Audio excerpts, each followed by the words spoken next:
Boko Haram bombs, guns go silent in the northeast. The government calls it a technical defeat.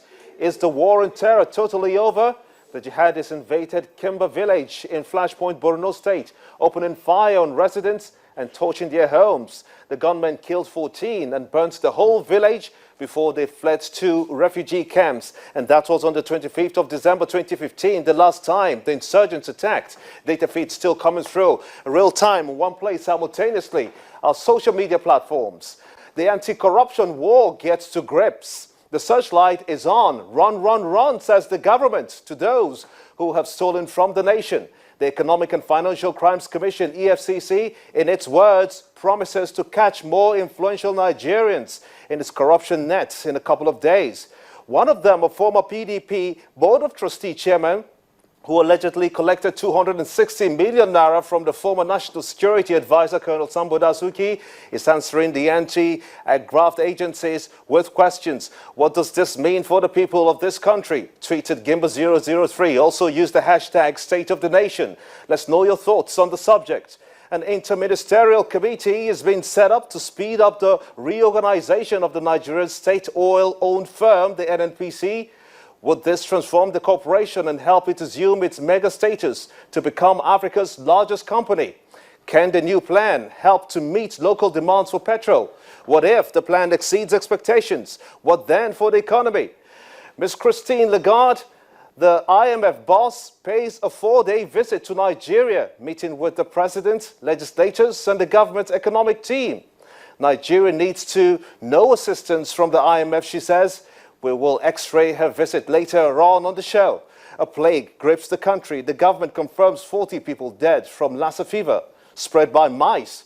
Could this be contagious? Is it critical, especially now that the dry season is at its peak? Data feeds still coming through, real time on our social media platforms.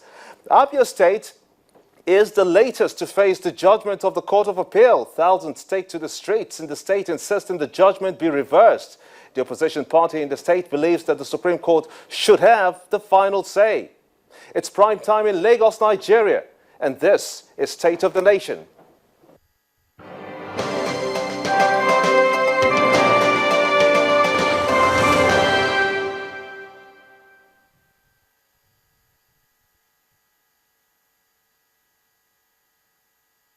We want to welcome everyone in Nigeria and the rest of the world. We're reaching you live from our studios in Lagos. I'm Gimba Umar. Data feed still coming through in one place simultaneously. Right behind me, channelstv.com, youtube.com/channelsweb.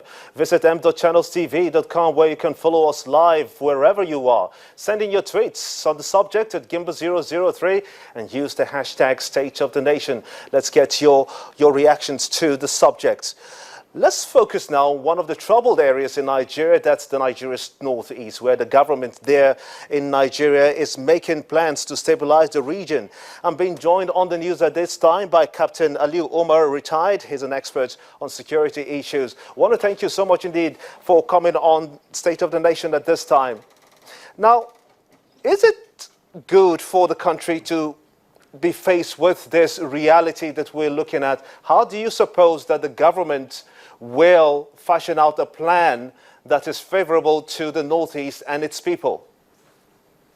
Well, looking at it beyond the situation that we have at hand, you could begin to say we have a period of three stages. We're looking at what we did before, we're looking at what we did during, and we're looking at what we're going to do after the state of emergency. Post-stabilization of the Northeast, I am looking to see the government bring about a plan that will have an all-inclusive participation of the following security agencies. The customs have a role to play in Maiduguri post-attacks. The immigrations have a role to play. The police force and the DSS have a role to play. Not less so the Nigerian army. We have been able to secure that space. We've been able to claim that space back. But then beyond that, we have to own that space. We have to occupied. So we should be thinking consolidation now. All these agencies I have mentioned are going to come to rely on very robust intelligence network. And what is intelligence? Intelligence is simply gathering information which has been gleaned off data, and from that information you can be able to actually extract intelligence. So basically what we are looking at is a situation where the fact that we have been able to stabilize situations and give back the insurgents does not call for us to rest in our oil. It calls for us to now consolidate that which has already been achieved. And also, there must be an opportunity in the present status quo for contiguous states to Maiduguri, particularly border states of northern Nigeria, to learn from the Maiduguri scenario. And learning from the Maiduguri scenario means preparing. Insurgents find Maiduguri untenable and decide to shift base to other contiguous border states. Now, what can you tell us about the civil-army relations in an effort for the government to try to bring about stability in the region? What should civil society be doing? The civil society can help the military immensely and vice versa. And particularly when I'm talking about the civil society, I expect Nigerians to begin to task our religious, traditional, and political leaders to tell them exactly what plans they have for the civil populace within that area. It's not going to be only about what the military, what the police, what the SSS can do to sustain and protect civilians, but these people I've told you are going to be tough. Even youth leaders within that area have to be tough. They have to be given certain benchmarks. They should also encourage what I'm going to call our women pressure groups. Our women pressure groups also have a role to play. It's going to be an all-inclusive activity scenario there. We're going to be seeing everybody doing something about sustaining what has been achieved. At the motor park, in the market, the National Union of Road Transport Workers, the National Union of Market Women Traders, everybody can be taxed and made to understand that there is a benchmark and everyone must sustain it. Once we're looking like that out, we're going to see what I call an all-inclusive balance, where everybody is on the same page, working towards the same goal. Now, the government claims victory over this unconventional war in Nigeria's northeast against Boko Haram. As a matter of fact, it has declared that it has won it, albeit technical. Do you think that the people of the northeast feel very safe today? Can you come again? Do you feel the people in the northeast, especially Borno, do you think they have a sense of being safe today? A sense of being safe today cannot be said to be optimal or safe. The reason is simple. From the day of the last attack, the sense of safety of every person can only increase in commensuration to when the next attack comes up. What I'm saying, the more far-flung, the more months and days and years we put between when they were attacked and the present day is going to inform their sense of safety. And how do we get to sense of safety? That will lean heavily on them.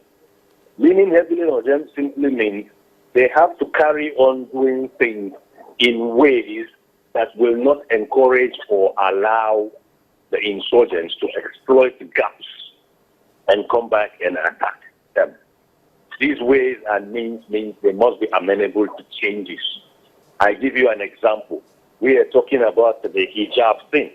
And people who are really disinformed, not even misinformed here, are saying, no, the hijab shouldn't be taken away.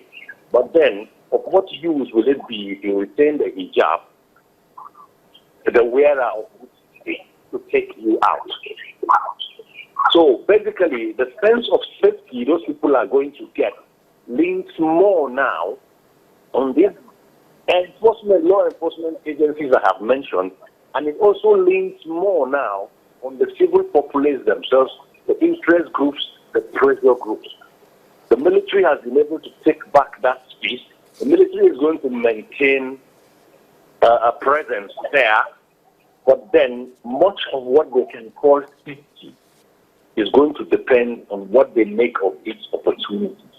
There are a lot of gaps to be filled. There are a lot of things to be done, and everybody has a role. These rules can be defined for each of the interest and pressure groups so that they become benchmarks against which they can be appraised.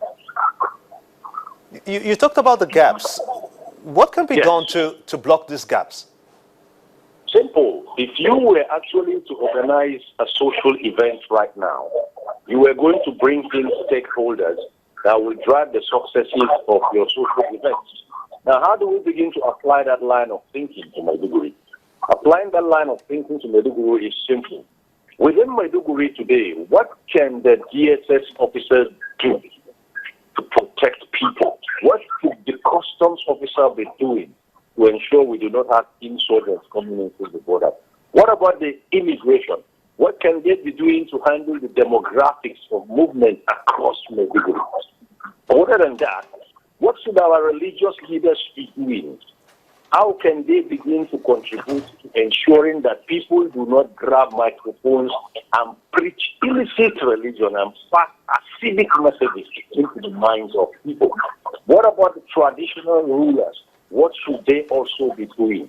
What should the security chieftains be doing?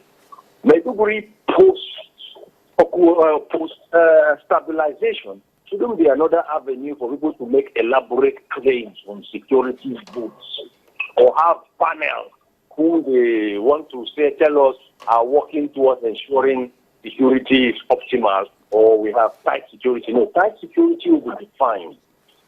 And these things should be driven by what I call benchmarks. Captain Aliu, but my apologies. Captain Aliu, my apologies. I'm afraid that we're going to have to leave it at that. I want to thank you so much indeed for your time and your thoughts on Nigeria's efforts to stabilize Nigeria's northeast, where Boko Haram has ravaged since 2009.